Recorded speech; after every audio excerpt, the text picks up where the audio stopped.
Come on in, guys, because it's time for another episode of Outwatch, a Survivor Rewatch podcast. Thanks for tuning in. In this podcast, what we do is we normally rewatch, recap, and react to old seasons, one episode at a time of Survivor, but you've caught us in the middle of a special mini-series where we are going through another CBS reality juggernaut titled Kid Nation from the year of our Lord 2007. Your friend and mine, Adam, will be hosting this mini-series. So this is episode 3 of what's going to be 4 or 5. So if you're just 4, yeah, I think we're doing 4. It's our penultimate episode. If you're just here for the Survivor content, maybe you'll find a new love in Kid Nation. Unfortunately, there's only one series or one season to go back on, so this is where it starts and ends. Without further ado, Adam, please take us away on our Kid Nation journey. Thank you, Alex. So, like Alex said, we are recapping Kid Nation, which was a 2007 CBS disaster. We get to recap it from the comfort of 2020, though. That joke is courtesy of Emily Nelson. I was singing a song and it fit. The show consists of a group of 48 to 15-year-olds trying to rebuild society in an Old West ghost town known as Bonanza, which is actually a TV set in New Mexico.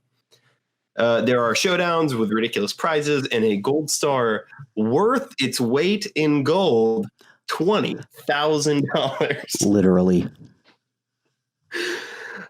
Today we are talking about episodes 8, 9, and 10, titled Starved for Entertainment, Not Even Close to Fair, and Let Me Talk. We're going to see a talent show to alleviate boredom and the nastiest bubblegum paint by letter ever. A change up in the districts that leads to basically no one being happy and a bunch of kids haul rocks. And a re-election of the town council with a pie-based competition that tells us a lot about Blaine's intelligence. To introduce our co-host, we have a question for you. So, Emily, welcome to the pod. Thank you for having me. Now, with you, we're going to perform at the Bonanza City Talent Show. What would be your talent? Obviously, I would sing. I have been singing for a long time, and I would have pulled a Laurel. She didn't sing at the talent show. She was too nervous. But then out of nowhere, during town council meeting, the town hall, they're like, did you want to sing? And she was like, I guess so. And Don't then make me sing. That would be me. Don't make me sing. She was a really good singer, too, actually. She was very, very talented. Friend of the pod, we got Scott over here. Scott, what would be your talent at the Bonanza City Talent Show? So I am not a very talented person, but as we established off camera, I would say off camera, but before we started recording, I don't know what the term would be for that. I'm really good at stretching, so I guess I would stretch. Everyone would be so glad. I know. I bet there's some sort of kids at Bonanza, so. Exactly. At this point, you've been roughing it out in New Mexico. A good stretch might be good. So I could definitely assist in instructing how to do that. So that's me. We also got Alex. You heard at the top of the show. Alex, what would be your talent in the Bonanza City Talent Show? I would get like 2 or 3 of my friends, and I would say that we would work together on a mashup of a series of popular songs. And then perform them for the audience. Feels oddly familiar, Alex. Would you take band photos out in the middle of nowhere first? Alex and I did that in college with Ben. Cute. Yeah, we would definitely have to take band photos for the cover of the album, preferably in a state park in New Mexico.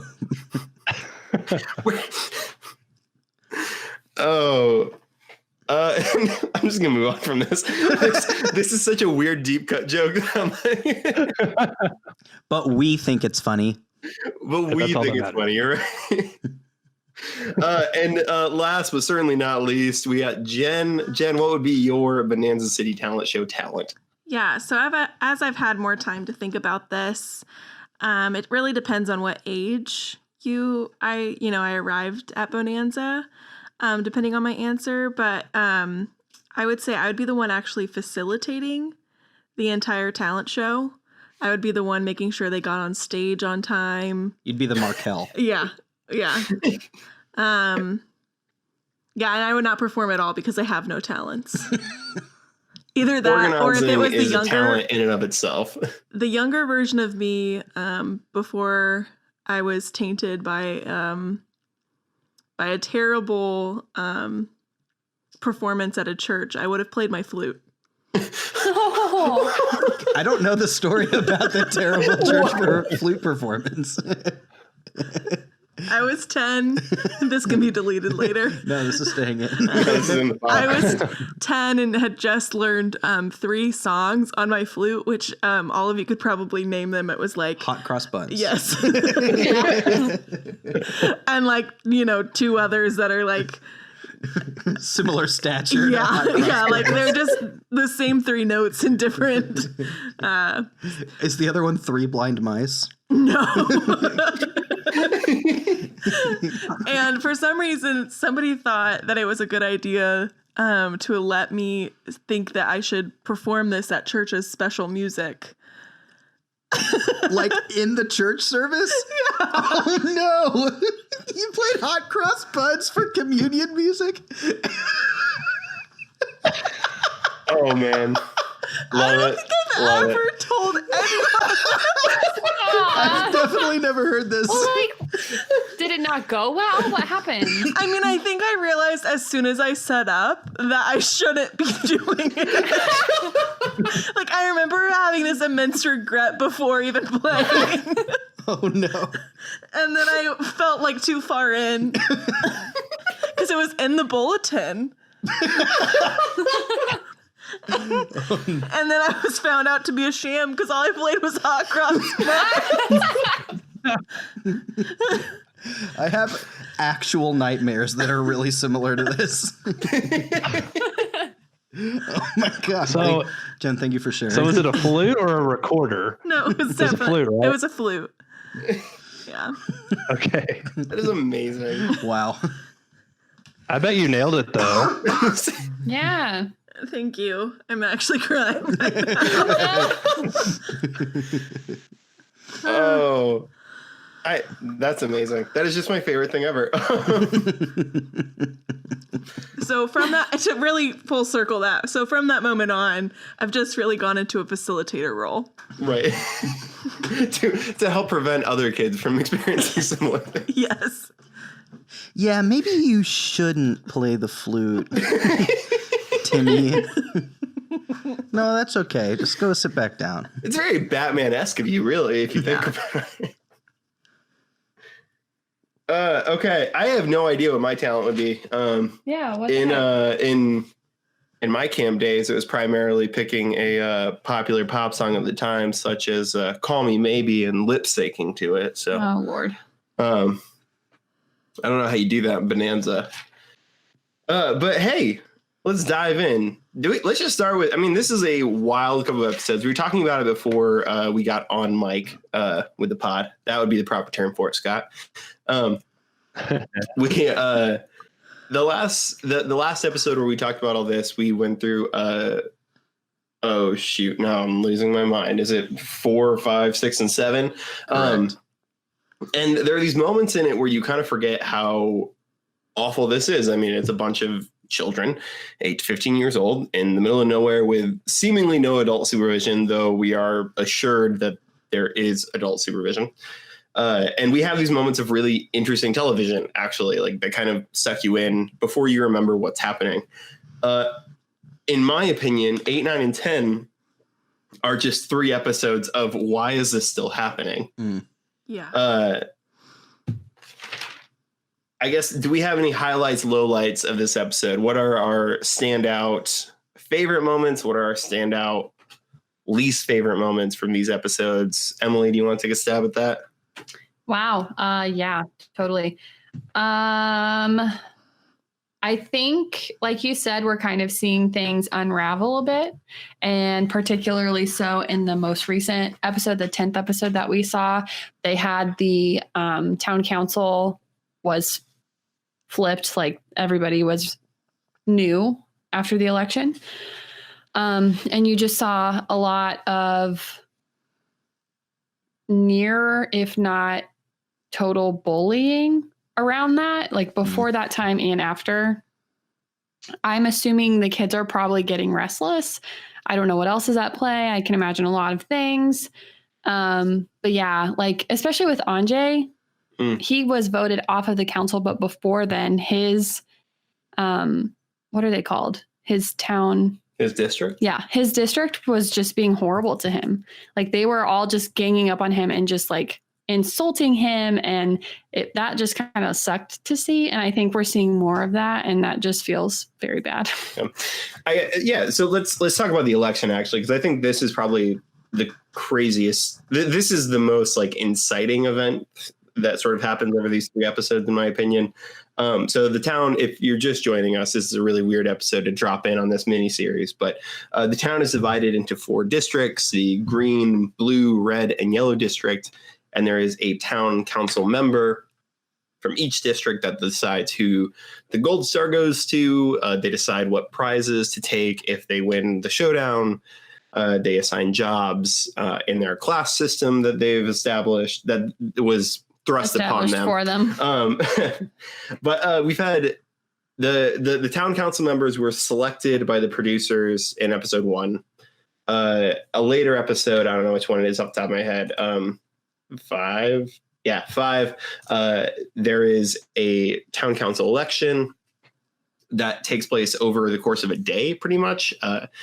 It's announced at a town hall, and then a day goes by, there are speeches, and then at the next town hall, they vote on who should be the new council members.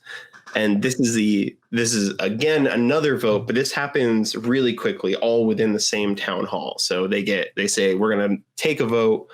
Who wants to be on the council? 4 kids raise their hand. They are all given a chance to make a speech, and then all the kids vote right there over the course of probably about an hour.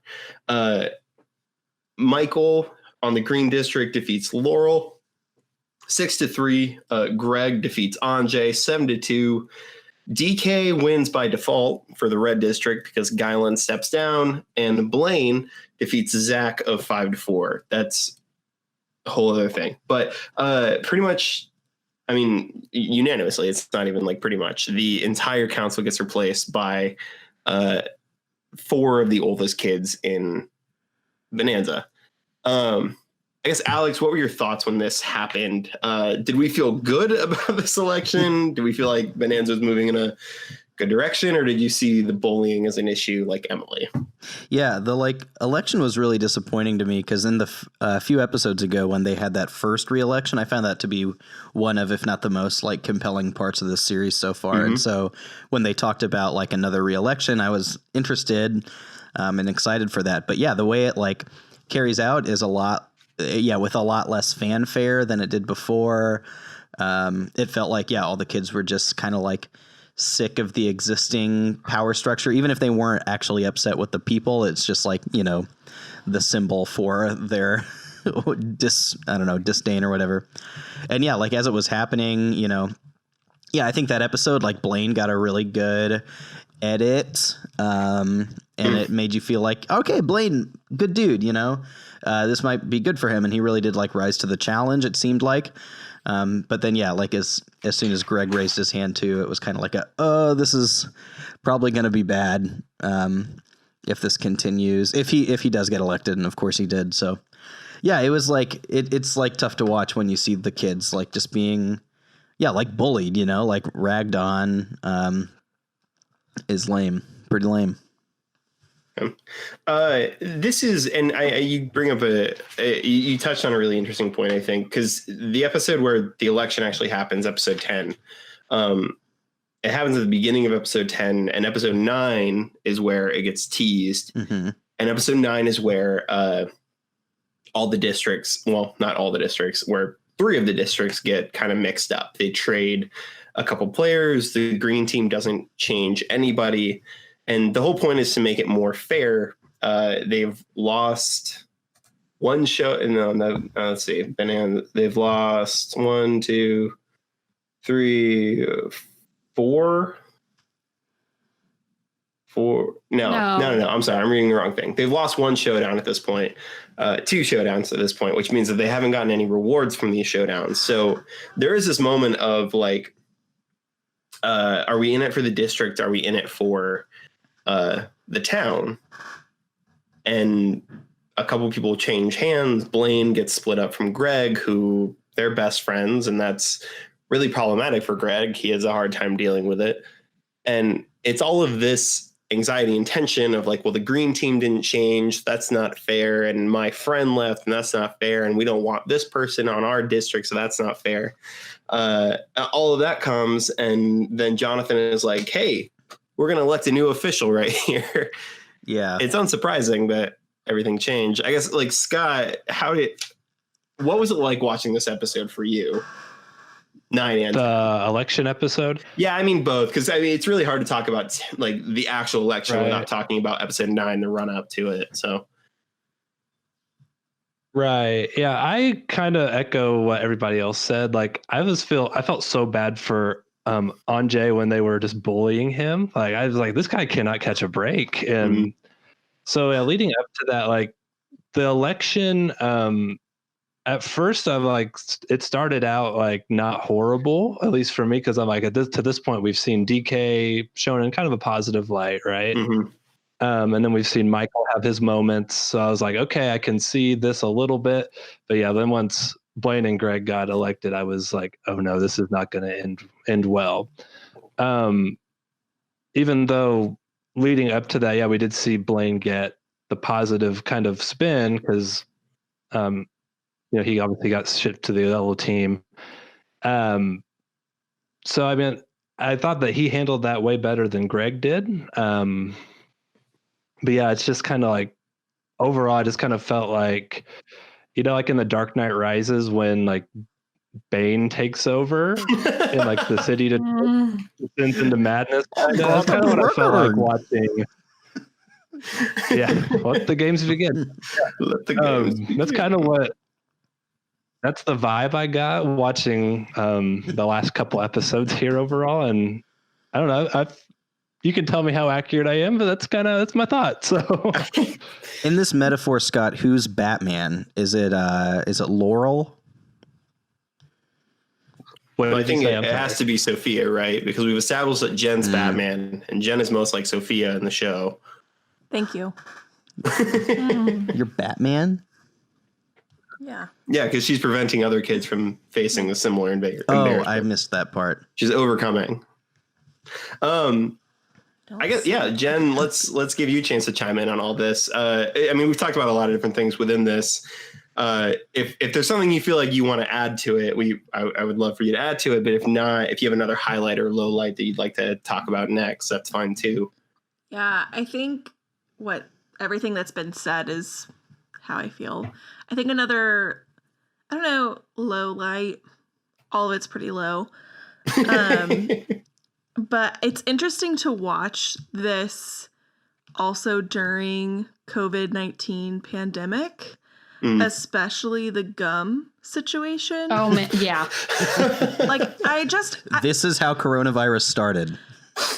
It was the gum challenge. Had the same thought. Yeah, like I just was watching this specific challenge and was like, what would my feelings have been without the coronavirus right now happening? It still would be discussed for sure. It would still be, why did somebody sit down and say, what do kids like to do? Paint by number. Let's make it weirder. Gum. Yeah. Yeah, so let's talk about this challenge, a showdown a little bit, because I think of the 3 showdowns, this is I think it's the grossest one that we've experienced, barring the pork and beans one. Yeah, that's a tight race, man. And it's a tight race. Yeah, I'll agree. So in this showdown, the council members are standing in front of a paint by letters board. So there are letters that indicate what color is supposed to go in the sections, and when it's all filled in, it'll be a colorful something.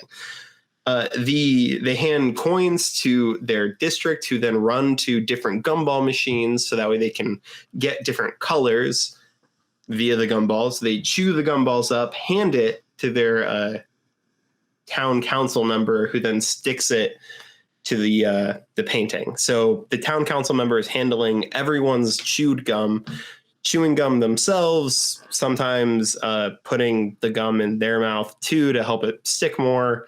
So to like elaborate on that, they're chewing already chewed gum from one of their teammates in their mouth, chewing it more to make it stick more. That was the really problematic part for me. Yeah. And this was a really funny challenge for me, because my biggest issue with it was the braces, actually. Because there are a lot of kids here who, and I think Laurel actually comments on this directly, is that she has braces and she's not supposed to be chewing gum. It seems like this challenge should have been weeded out pretty quickly. Yeah. But my conflict with this challenge is, we've talked about this before, as someone who has been a program director at a summer camp, this isn't out of the realm of possibility. I would run this challenge. Are you serious? You monster. I would. That's disgusting. I'm not saying it's a good thing I would run this challenge. Summer camps are like international waters. In a lot of ways. Like, it's something where if it happens at summer camp, it's probably like, oh yeah, man, that was fun. And then you think about it in the outside world, like in reality, and it's like, oh, that was not a good idea. Shouldn't have done that.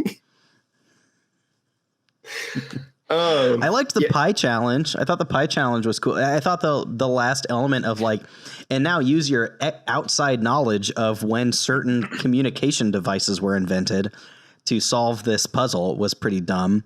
But I thought the teamwork aspect of the first portion of the pie challenge was cool.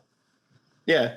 So the pie challenge, one of the other showdowns that we have in this is there are pies on a rack. They get carried to a bucket, which gets hauled up to the top of a platform. A district member puts the pie onto two halves of a pie holder, which are being carried by two of other district members on beams, who then have to walk that across this, to another platform. And then someone picks up the pie, slides it down a ramp. The council leader cleans out the pie tin and unveils a communication device, and they have to put it in historical order for when they were invented. I agree, Alex. I really like this challenge. I thought it was really fun. It involved a lot of good elements of like teamwork and having to run and be agile or balance well or whatever. I agree. There's always something kind of funky about using outside knowledge to put things in order. Blaine at one point said the radio comes before the phonograph because it has CDs. That was a thing that was said. He also put TV before every other thing. Every other thing. Including the telegraph. It's not about ranking your favorites. It's about the order. Tough look for my guy Blaine. Yeah, I guess my question to everybody would be at how old have we established that we would all be? This was 2007, so it's 13 years ago. Mm-hmm. So I would have been 13. Yeah, about 13, 14. At 13, 14, how well do you think we would do at organizing the communication devices? I mean, that's I was really into reading Sense and Sensibility, Jane Eyre, so I probably have known for their list of historical communication devices. I was very into history. That's my favorite part of Jane Eyre is when she lists in historical order. I would have known that they didn't watch TV in Jane Eyre. I was actually going to say something similar of like, I read American Girl books same. after school every day. And like, I feel like that's when you're in your prime of like, you literally know. My 13-year-old self probably knew knows way more than what I know right now. Pa, remind me again what year the phonograph was invented. Mr. Darcy said. Listen, Hilarious. it would have given me something to build off of. I still don't know what a phonograph is. I'm going to be honest. That's the one I thought Blaine said had CDs in it. That's what he was saying. A phonograph is it's like a record player, but you have to crank it and right. Yeah. Lame. It's like what the guys on the side of the road, like they had the monkeys with them. The monkeys would crank the things. That's a phonograph. Exactly like How that. well do you think you would have done, Adam? I don't think I would have done. I think I would have done about as well as Greg did on his first attempt. No, Michael the one who failed on his first attempt. Yeah. I think I would have gotten it wrong the first time and then right the second time. Probably where I'm at. But I'm also really confident in myself, so that could entirely be false. Who knows? I don't know. While we're talking about that showdown, actually, this is my probably my favorite choice of rewards, and not like in a sarcastic way. Like pretty much every other reward that comes out, I'm always like, this is a ridiculous 2 things to give to children. A choice between new clothes and laundry or whatever the heck it was, or fruits and vegetables and a television, or I don't know. Like it's just random stuff like that. But then we get to the reward for this particular showdown, and it is 4 ponies, which they can use as pets or to actually help them work around the town, and letters from home. And the reason I find this really interesting is because I think there feels like there's a really obvious choice. And then DK brings up a really good point about the letters from home potentially making kids homesick. Mm-hmm. I guess, Scott, how do you feel about this? Like, did that cause you to hesitate at all? Do you think that they made the right choice in the letters from home? Or yeah, kind of both. I think like in my book, yeah, like obviously you got to give kids a letter from home. But also he did make a pretty good point, or somebody did. They said like, we only have 10 more days until we're done.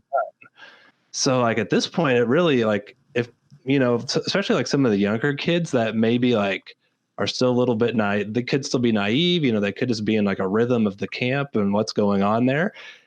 It could maybe, I could see it maybe possibly disrupting a little bit. So, I mean, I think he has a point, but also, yeah, like you can't deny a kid hearing from their family. So I think both are right. Does anybody feel like they could have denied the letters from home? No chance. Unless you had one of those like horse girls on the council. Shut up. I called the horses. Did I not? Wait, what'd you say? I called that it was going to be horses. He did. Oh, yeah. I think my favorite two horses, are Olivia and Mallory, who are sisters. And Olivia says something like I think she starts crying. Yeah. And she talks about how she's missing home. And Mallory is sitting next to her, not crying, saying, "I love ponies." That was me. I loved it.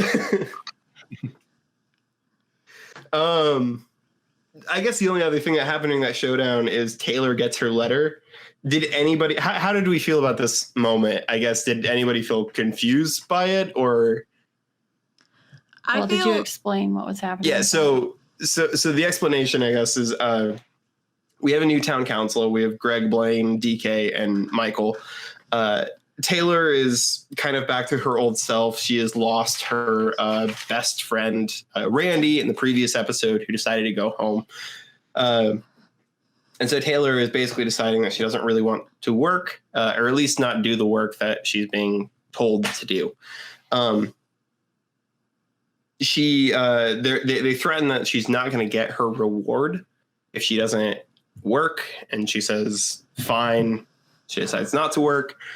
And so the punishment is going to be that she doesn't get her reward, which in this case would be letters from home. I guess, like, yeah, did it to me, I don't know. To me, that whole situation felt.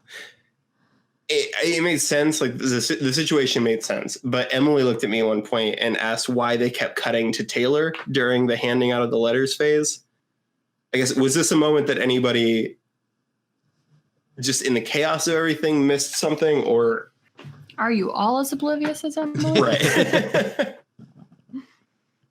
It was like unclear, I thought, Yeah. going into it, like what it was ultimately DK kind of leading that charge, right? Was his final decision, like, okay, you don't get a reward or what?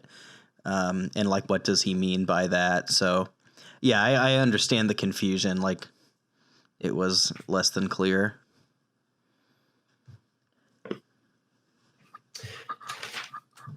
Well, we've talked about 2 of the 3 showdowns. In the first showdown, I guess I don't know if he mentioned this or not, but they failed to do the task in the appropriate amount of time. That was the gum one. So they didn't get to choose between paint or a block party. What a bummer to have to go through that horrible challenge and not win the prize at the end. Also, worst reward so far. Yeah, they weren't great, but It was bad. Let's talk about the middle challenge, which is it sounds really boring, but I actually think is a fairly interesting challenge. So this is the rock hauling race, which is why I say it sounds boring. The 4 districts need to haul a total of 1 ton of rocks in order to get the reward. So the question, but there's no specificity on how much each individual district has to haul. So the question that Jonathan is essentially asking them is, do you want to haul your fair share or more than your fair share of rocks in order to get the reward and potentially have to be the laborers, or do you want to haul less than your fair share of rocks and get a better shot at being the upper class? I think, I guess, like, what are our feelings about this challenge too? I think, yeah, just who has an opinion about the rock hauling challenge? Yeah, this one was like strategically and like sociologically, I guess, like interesting, like this is the classic thing that reality shows will do is, yeah, are you willing to make yourself look like a bad guy for some personal gain, or are you gonna, go the extra mile and like sacrifice a personal reward or whatever? Yeah, it was interesting. I think that the execution was probably off in that even the groups that like did haul a bunch didn't even haul enough to like, I don't know, do the like appropriate share if they all hauled the same amount. I think they probably shot a little too high for the ton target. Yeah, but I liked the idea. Yeah, this is something that I think you brought up before about how do they determine how long to run the challenges, essentially, because it always seems like it's coming down to the wire. In this case, the blue team hauled 480 pounds of rocks. The yellow team hauled 460 pounds of rocks. The green team hauled 420, and the red team hauled 485. They needed to average 500 pounds of rocks in order to get to 1 ton. So even the last place team, even the team that hauled the most was 485. They didn't even get to their 500-pound total. Yeah, feels a little mismatched. Yeah, I think they miscalculated there. Yeah.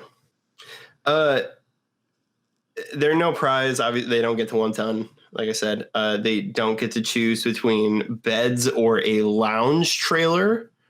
Popular thing in the 2007s. We all remember the lounge trailer. Totally. I have no idea what this thing was. Is that like a she shed? But a she it was shed? an RV. Just can you imagine being the person who was assigned to that task? Like, hey, put together a lounge. Okay, here's a trailer. I pimped it out for children. Good, thanks. Hit my trailer. We're not using it. Okay. Using it. Okay, thanks. Next. This is exhibit. We heard you like ponies, so we put a pony inside your trailer. And also, we heard you like bagel bites. This trailer is chock full of bagel bites. This would have been Also, the it is a perfect- bagel bite. It would have been the perfect branding opportunity. This is the Bagel Bites Lounge trailer. Oh, somebody missed out on a brand deal big time. This trailer is Outback. made of bagel bites. Yeah, Outback. Really missed out. A bloomin' onion. A blooming onion. Nothing kids love more than a grilled pineapple Rita. Virgin, of course, says Jonathan. It's great for all ages. Hey, this is totally off the rails, but I've been working on my Jonathan impression. You guys want to hear it? Yay. Yes. Please. Everybody's favorite camp dad, Jonathan. I've got to get there. Hold on, because it's like it's back of the throat, but it's also nasally. This gold star is worth its weight in gold. Literally. It's a little too deep. I know. I need to work on it. It's not there yet, but It's You have pretty the good, intonation though. Yeah, correct. you have the intonation, everything down. Guylan at the end of this challenge makes a comment that says he thinks that everybody was in it for themselves and not for the town, which leads to Sophia swearing at him. Yeah. No one gives us a clear idea of what she actually said. It was like one of those comedic bleeped out for a long time. Like, Yeah. what did you say? Yeah. Things.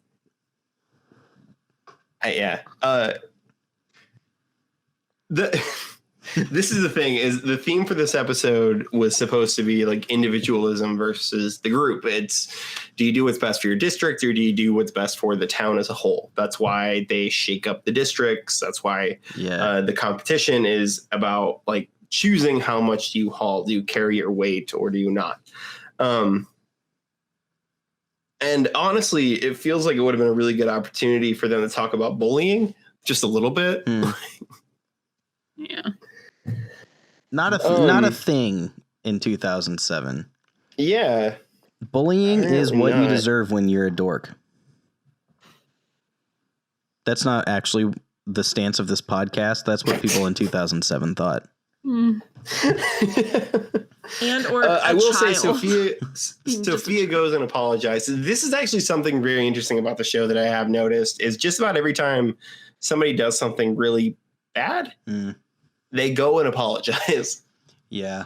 Which I think is the only indication that there is an adult somewhere. Huh. Yeah, and it's like really quick after the fact too. Yeah. Like they don't wait till like the complete opposite end of the episode. Like when Greg flies off the handle, it's like the next scene he does like a 180 without context. I hadn't picked up on that. That's interesting. Yeah, I wonder if like there are producers saying like, okay, you need to go apologize to Guylan now. Or if like somehow this is a part of the culture of the city, is that, you know, everything's okay as long as you apologize about it afterwards. And, you know, not to beat a dead horse here, but there's no law and there's no, what do you call it? When you uphold the law in Bonanza City, there needs to be Bonanza City jail. Well, the problem is the red district sleeps in the jail. Kick him out. And make it, yeah, because like, I mean, you can use the Taylor thing as an example. You can use this challenge as an example. Like, what are the real consequences for you, like, doing something bad, right? It's like there are none. And like, if you're just loud about it and don't budge, like, you just get to do it. I don't know how this is solved, but like, Yeah, are you suggesting that we put 48 to 15-year-olds in charge of law and order? if we're building a new society, that's a part of it. I feel like the council, maybe not the council, maybe the council appoints a sub-council. A sheriff. Yeah, a sheriff. No. And a police force. And we give them guns. Give him a gun. I actually have a different point of view here, which is that Would love to hear that. Would love to hear it. Let's get back to reality here. is I really genuinely believe that there's probably some coercion in some of the kids, but I think a lot of them come to the realization that they need to apologize on their own. And I think it's just edited poorly. And they edit in a way that it's still relevant to the viewer. Because I think it probably takes them some time to realize it. But I mean, we've all been there where we're like, in the heat of the moment, we're really upset. We say something we don't mean. You're embarrassed. And then Sophia realized, yeah, I really need to go apologize to him. He's 10. Mm-hmm. You know, and I'm like a 13-year-old cursing at him. Yeah. I think that's an entirely reasonable. And I think that's like the good of the show. It's the only thing I can hold on to, guys. It's like the good of the show is that like children are good. I think this is an interesting moment to talk about Mike's change of heart. So the red team takes on Nathan because, as Guyland says, they need someone who's smart, which I'm just going to tell you right now, if you're looking to be an elected official, don't call the people who vote for you dumb. Just, that's my free political advice. They don't want Nathan. Nathan, we've talked about, he's won a gold star in a previous episode. I think the last episode we talked about him. He's won a gold star, but he's kind of bullied by Greg. Greg goes and apologizes at some point. He gets moved from the blue team to the red team by Guyland, and the red team is horribly mean to him because they do not want him. And then we meet Hunter, who I don't know who this person is, but he suddenly is an important character in the show. Yeah. Who's hosting church services and really gets to Mike, who goes and apologizes to Nathan. The cynic in me wants to believe that this was produced. I also want to hold on to Jen's belief that like the kids are genuinely good people and it just takes time to realize it. I guess my question is, who do we feel the most sorry for in Bonanza at this point? Anjay. Ooh, Anjay. Yeah. Yeah, I feel that. Yeah, I'm going to go with Anjay too. It's unrelenting from his blue team. Yeah. Emily, you got something you feel the... Listen, I just feel bad for everybody. I don't think... I'm serious. No, I know you are. Bullies are bullying because I don't know. People have reasons for their bullying. I'm not giving that an excuse, but like, I don't imagine these kids are looking back on this being like, yeah, I'm really proud of what I did there. Mm-hmm. You know, like, and it really sucks to have that televised as you're like developing and growing as a person. So that sucks. But if you want a straight answer, Anjay is getting a lot of heat and it is very sad to watch. Like Olivia is being horrible to him, particularly is what they're showing. I'll also remind you that there is an interview from 2020 where Olivia says that her and Anjay are still friends. It was in March. Oh yeah, I forgot about that. Which I don't know. That somehow makes me more upset about the way that Anjay is being portrayed. Which I don't even know what's happening for real. Yeah, right. I read that. So I did a deep dive in some Kid Nation. Where are they at now? Yes. And Olivia got death threats, rape threats. She specifically said the word rape threats because of being on the show and because of the way they portrayed her towards specifically Anjay. And she just said it's a bad edit, essentially. We're friends now. We're still friends, which is wild to think about. And then I just thought her and Taylor got the most public flack and bullying from the rest of the world for being a bully, which is fun. And then Anjay, if everybody could please take out your smartphone and Google Anjay from Kid Nation today, What a glow up. What'd you say? Have you seen a picture of him? Well, what did Jen say? I couldn't hear. Glow up. It's just like the biggest glow up. Doesn't he work for Microsoft or something? Yeah. I mean, Probably. he looks like, this is Alex's words, he looks like he could play Aladdin. He looks like the actor that plays Aladdin in the live-action Disney movie. He's got that ruggedly handsome with the little goatee and the flowing hair. Yeah, he does. Right? Go on, Jay. Yeah. Go on, Jay. You go on, Jay. Yeah. Taylor is also the only person with a Wikipedia page Interesting. from the show. I think, who is it? DK is one of the only ones that has a picture on IMDb. Oh, yeah. Yeah, I don't know. This is like, Oh my God. This is for our Survivor viewers. This is a season we haven't watched and probably will almost never get to. But it's a side-by-side of Jared from Kid Nation and Ryan Ulrich from Heroes, Healers, Hustlers. And it's hilarious because it's the same person. Oh, I wish you guys knew who this person was. He played Survivor, but it's definitely just Jared. Here, I'm gonna send a picture.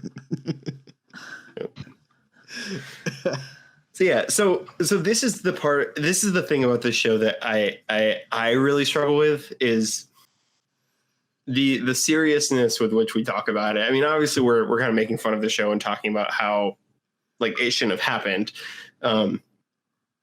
But there's this problem that we have with like reality TV in general of like what's real, what's not real. And the fact that this aired in 2007 and had extremely real world consequences because the rise of social media really takes off in this moment. Right? Yeah, they look very similar. Oh my God. There's I great think at one thoughts. point Carry the on. Jared kid threatened to kill somebody. Yeah, I One think of these he did. episodes. You better watch yourself while you're sleeping or something. Yeah. He Threatened him with he like said a at the island, sucker. He said Yeah. But then he immediately said, he I'm should just lock kidding. his jail cell. This is Ooh. I'm trying to think. I guess I have one more big quote that I don't know is actually a talking point, but it's just hilarious to me.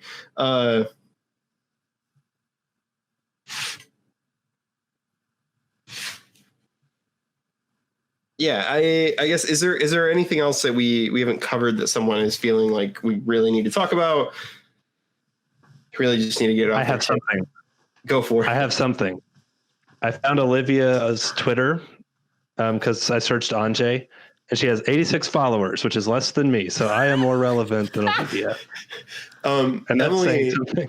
Emily told me what Laurel's Twitter bio was. Can you tell our podcast audience? I am pretty sure this is her, so I apologize if it's not. It's pretty discreet.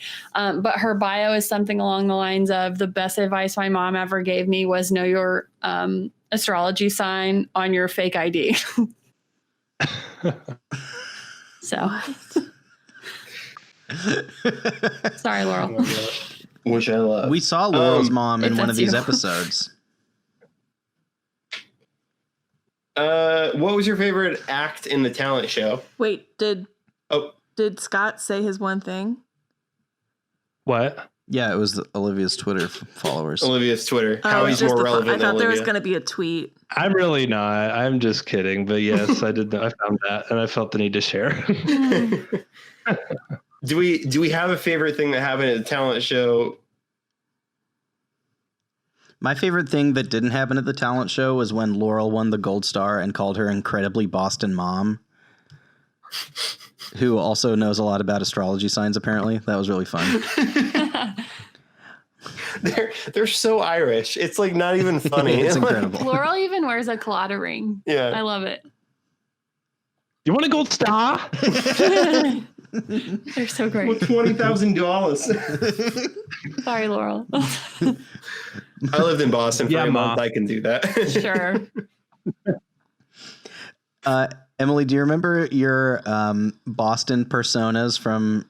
I think it was it Cagayan that we did the Boston thing? Yeah, because of Trish. Trish. Where you were Tony and Mock, Pock and Kaz.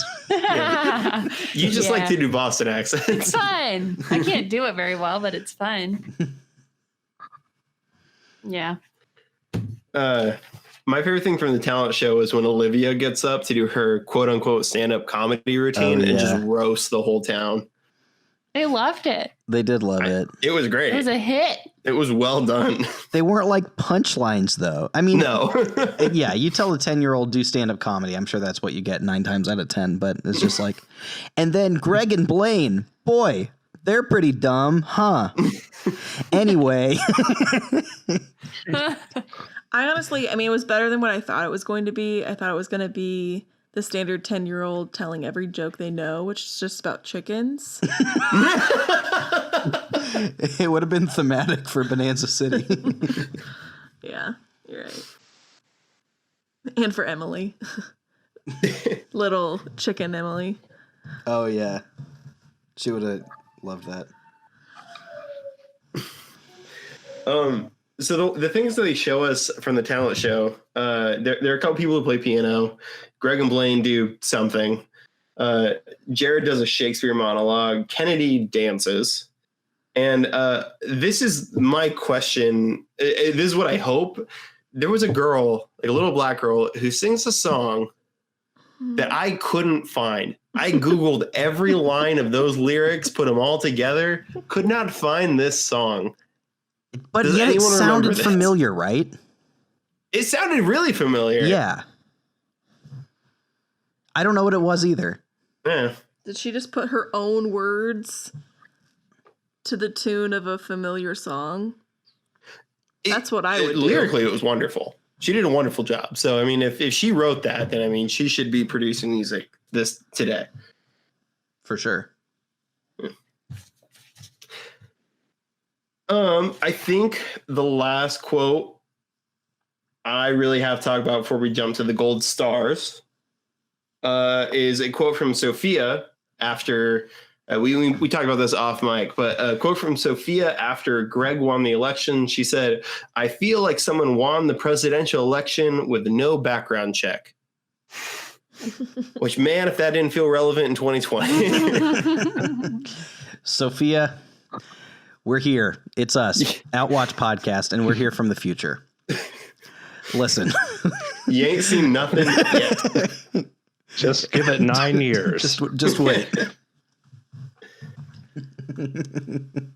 I'm really invested in the idea now of us like forming some sort of podcast time machine and traveling back in time to deliver a message to the children of Bonanza City.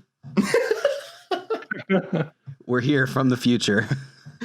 2020. If we're going to give it to a group of people, I don't think the children from Bonanza City are our best bet. Listen, they can save us.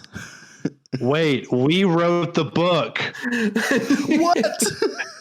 We are the pioneers. We're the pioneers. That's us. I bet if you called Netflix, they'd give you money to make that TV show.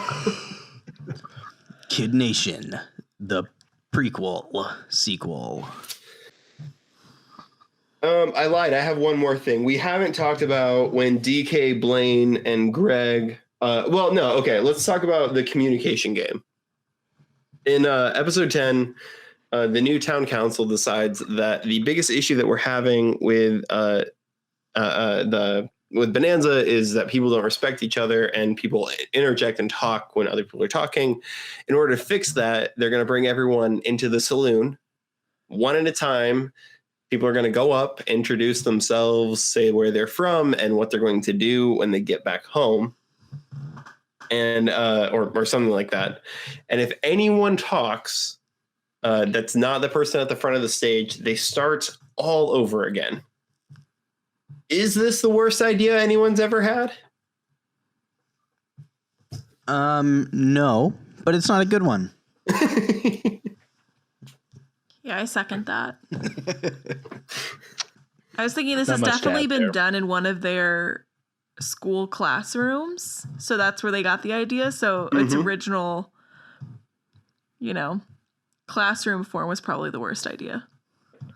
Yeah, Blaine said he did it at his school, Oh, yeah. Yeah. which I think we've learned a lot about Blaine and the school that he attends.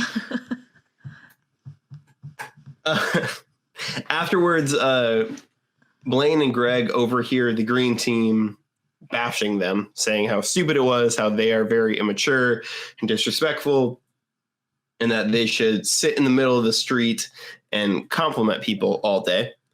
And in response, DK, Blaine, and Greg sit in the middle of the street and... Cat call. Yes, that's exactly the word I was going to use. Thank you, Jen.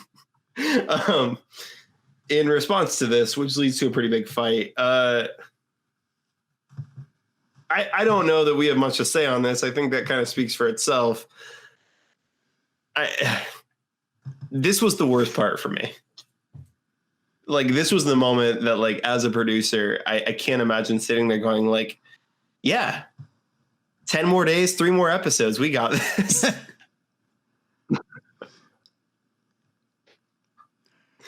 Yeah, that was really bad to watch. I do have like a couple questions. Just a couple? Just 2. Go for it. One, do you think that I was thinking about this while I was watching it. Is there a better way in the same, I don't know, like game form, group setting to execute that better? Not the catcalling, the communication, listening game. Let me tell you, there are much better ways to catcall. And cut. The communication game. That's a lie. There's no way. There's not a good way to catcall. Like, I'm sure when he was sitting in his classroom, it was done well. Potentially, or people maybe enjoyed it.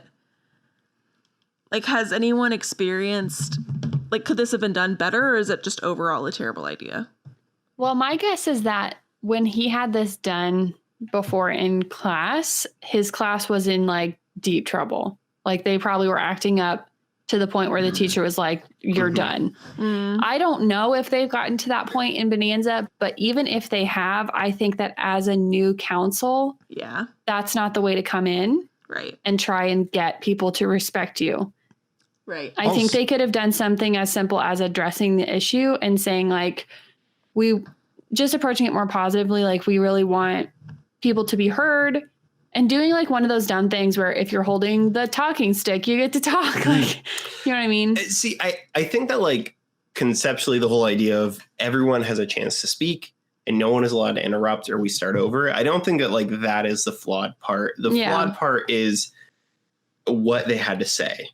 Because I think if you give everyone a chance to speak and say, we want you to come up, tell us your name, and say one thing you love about Bonanza and one thing you want to change about Bonanza, that gives people an incentive to be excited, like this moment of like, everyone is listening to me. I'm going to tell them what I think needs to be changed, and everyone is going to listen. Yeah, I like that a lot better. So I think that, like, the issue is what is being communicated. It's not what actually, it's not the system. It's just that. Yeah, because what they're saying at this point doesn't really matter. It's literally just a punishment that the council is inflicting upon them. Yeah, which is not helpful. Speaking of punishment, maybe this would have gone better if there were some real forms of punishment, like Bonanza jail. So if you speak up, you have to go to jail for a little bit. Yeah, or maybe the stocks. Yeah, now I think this goes a lot better. Listen, if I didn't want to work or something, I'd be like, put me in jail. I need to take a nap. Taylor would just live in the jail and love it. That's true. She'd be fine. Your sentence is up. No, it's not. Deal with it. Just punches them and goes back in. Okay, my second question that I've been feeling a lot on these last 3 episodes is, have I missed it, or are they playing for something? Like, is it still just a better Bonanza? Or like at this point, That's a great so be out. Like, Yeah. there's no like $1 million like Survivor or any recognition of winning anything. Like, it's just why? Yeah, like how does this show end? Is it just So like in the final episode, 4 people are going to win $50,000. Whoa! On top of their 20 that they already won? Yes, If if they you won won a a gold star, you can still win the $50,000. Shoot. Did they know this? I assume they do. I can't imagine. Like, we watch game shows. The Circle, I think, is a really good example of this. If you haven't seen The Circle on Netflix, I highly recommend it. It's a wonderful game show. France is perfect. But there are moments in it where the people playing the game, something will happen, a twist will take place, and everyone will be like, oh, I didn't know that was a thing. Like, people are getting, like, after someone gets voted off, they get to visit one person. And I seriously doubt that that's the case. I can't imagine that you would legally be allowed to sign a waiver and not know exactly what you're getting into. Yeah. So I am sure that somewhere along the way they were told you have a shot at $50,000, and every episode you could win $20,000. Whether they actually remember that or not, I don't know. They're kids. I'm sure you could convince them that, like, hey, like, prove to the adults that, like, you can do this, and that's a good enough incentive. Mm-hmm. It's also, quote unquote life, like the ability to live with enough water and things like that they're doing. I'm just imagining at this point, I don't know how, like, you compellingly end the show. I'm just starting to think about this now. Like, Survivor is the example, right? It ends in the crescendo of the final tribal and somebody wins the game. And this, it's like, okay, your 40 days are up. Get back on a bus and leave. It's With like 4 of you getting 50,000. Right. And it's like, right. Okay, that's it. Yeah. I imagine they'll have like the big reveal of the $50,000 winners, and then also a lot of tearful goodbyes. Yeah. Yeah. Like a yearbook And signing of reflections. sorts. Yeah. Do you think they do a live show? Ooh, a live reunion? And then, like, Jonathan takes the like vote with the $50,000 and he rides off into the actual desert and On a then cow. pops up in New York City. Yeah. And then he gets on the subway Stop. in New York.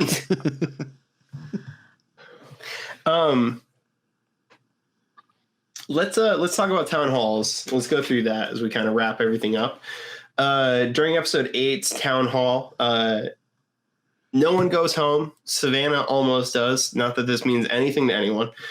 Kennedy wins a gold star, who does a pretty wacky dance and a rap. Just so wacky. So wacky.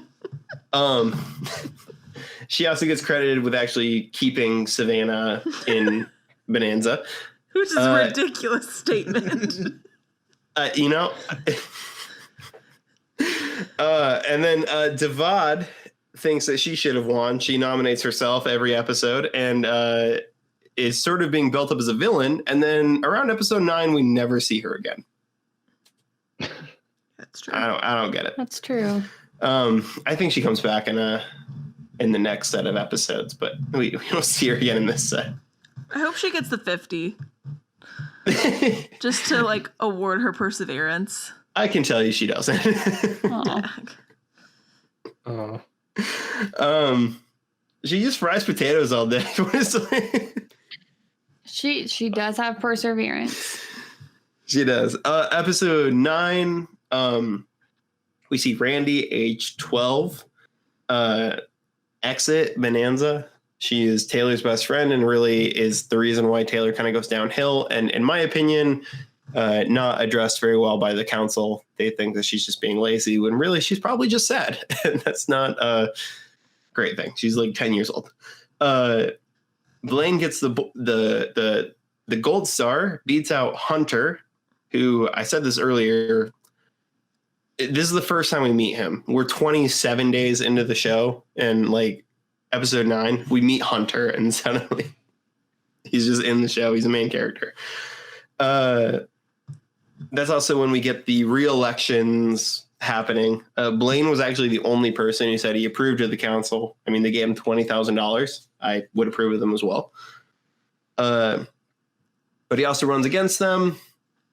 The next episode, there's the election, completing that town council. And then the last town hall we watched, there are a lot of people upset at Greg, who, I mean, call him out for being disrespectful, mean, bunch of other things. When Greg actually says, finally, Greg says, if everyone raise your hand if you want me to go home. If 50% of the people here want me to go home, I will go home. And everyone's favorite camp dad, Jonathan, steps in, calms Greg down, I guess. And then Greg says he'll agree to change because he heard some things that were right and some things that were wrong. And Laurel wins the gold star. I love this town council, this town hall. It's my favorite one. It's so dumb. Nothing of value happens in it except Laurel wins the gold star. Of value? That star is worth its weight in gold! Literally. Literally. Literally. This gold star is worth its weight in gold. That was pretty good, Alex. Do we feel like the town halls do anything of value anymore? They award that's someone. That's an example of a loaded question. Oh, I'm sorry. They award someone with $20,000. They do. You're right. Thank you, Alex. They're literally $20,000 worth of value in them, I guess.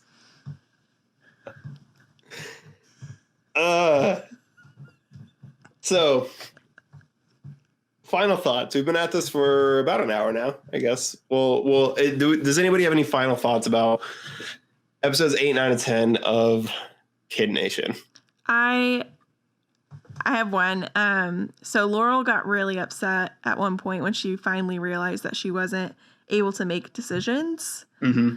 But I just kept yelling at her like, but Laurel, you finally have your chance at the gold star. Right. Exactly. Every time there's an election, Emily looks at me and says, why does anyone want to be a council member? You just get like thrown under the bus and you don't get a chance to win $20,000. I don't get it. Yeah. Yeah, I'm it's just like worried that everything that's Anjay, bad about being a politician with none of the benefit of, lobbyists. So right. I don't know. I hope Anjay can have a redeeming moment. Yeah. So do I. Okay. Any last things? I was gonna say too. It's interesting, like how some of the people that end up on the council are like the people that we would going into that identify as some of like the better folks there. You know, like DK had a really positive edit. So did Michael specifically, and like once they get on the council, like I think Michael still is portrayed well, but DK kind of becomes like a bully too. You know, it's interesting, like the way that people's perception changes once they get in that role. And yeah, like the way that other people, it seems like in the town, see them too. Someone at some point when Greg is yelling back and forth with the town, I don't know who it is, but someone leans over to Greg and says, like, these are the people you work for. That was DK. It was DK. Yeah. Okay. So that makes that even more confusing to me. But I think that's the thing is there's this feeling of like the town council are the leaders when in reality, they're just trying to like not make people mad. Yeah. They definitely come in pretty hot with like a bold new, like, all right, we've drained the swamp here at Bonanza City, and now it's time to shape things up, you know? Yeah. And that's not necessarily received well. Yeah. Scott, any final thoughts? Overall, just we've touched on it. Just kind of like I feel like the show is kind of gone over that cliff where we're just kind of headed into destruction and madness, kind of. So I'm really intrigued to finish off the last 3 episodes and see kind of how far we go with this, or maybe we'll rally. I don't know. I'm here for it. Maybe we'll put out the call for season 2. We won't. Yeah. Well, Hey, any Kid Nation stars, come on Outwatch. Yeah. Just come on Outwatch. For those who are purple edited, we want to hear your Yeah. experience. Yes. I actually particularly want to hear purple edited people. That means that you didn't got basically 0 talking time. Mm-hmm. You were buried. Okay. Well, next week we're going to talk about the last 3 episodes of Kid Nation. We're going to wrap it up. Last 3 episodes are titled I Just Like the Recess Part, which I don't know what that episode's going to be about. Where's Bonanza, dude? Dude, and where's we've my all Bonanza? decided to go mad. That's the last one. Is we've all decided to go mad. That's the last episode. That's day 40. yeah. Burn it down. Let's go. Turn it down. We're giving Bonanza City a Viking funeral. I did have this Smash thought, it. Smash it. like last episode. I was like, so will the kids be forced to clean up their mess before they go home? Or are the producers and camera people in charge of doing that? Or is it all just still left there today? It's probably the job of that person who had to pimp out that lounge trailer. It's their turn. That's a great question, though. I don't know. Is that what the best boy does? I've never understood what the best boy does on a Yeah, pretty much. okay. He just cleans up. Yeah, makes trailer lounges and cleans up 40 kids' It's actually garbage. just the set dog. I was waiting for a Who's the best dog reward where it's like you get a bunch of puppies. Oh, yeah. That would be so bad. Yeah. Yeah, it would be bad. No, that's what you said. And then it was ponies. Oh, you're right. You're right. And I was like, just, It was close. yes. Ponies are just large dogs. Basically. No. Not too far off. Dogs are better than ponies. All right. One last question for everybody. There are 10 more days, 3 more episodes. Emily, would you like to leave Bonanza? Honestly, I'm tempted. This has been a hot mess. I think I would be over it. Scott, would you like to leave Bonanza? You know, before I got my letter from my family, I would have, but now that I've got it, I'm here for the last episode. Let's go. Jen, would you like to leave Bonanza? Now that I know that there's $50,000 and I know that I as Sophia has a chance of winning that, I'm here for it. That's All good. right. Alex, would you like to leave Bonanza? I, like Scott, was considering it, but really it was just Kennedy's wacky dance that convinced me to stick around. You know I'm in it for the long haul. Next time on Outwatch. What is next time? Deal with it. He kept like poking me. I was like, Basically. what? Oh.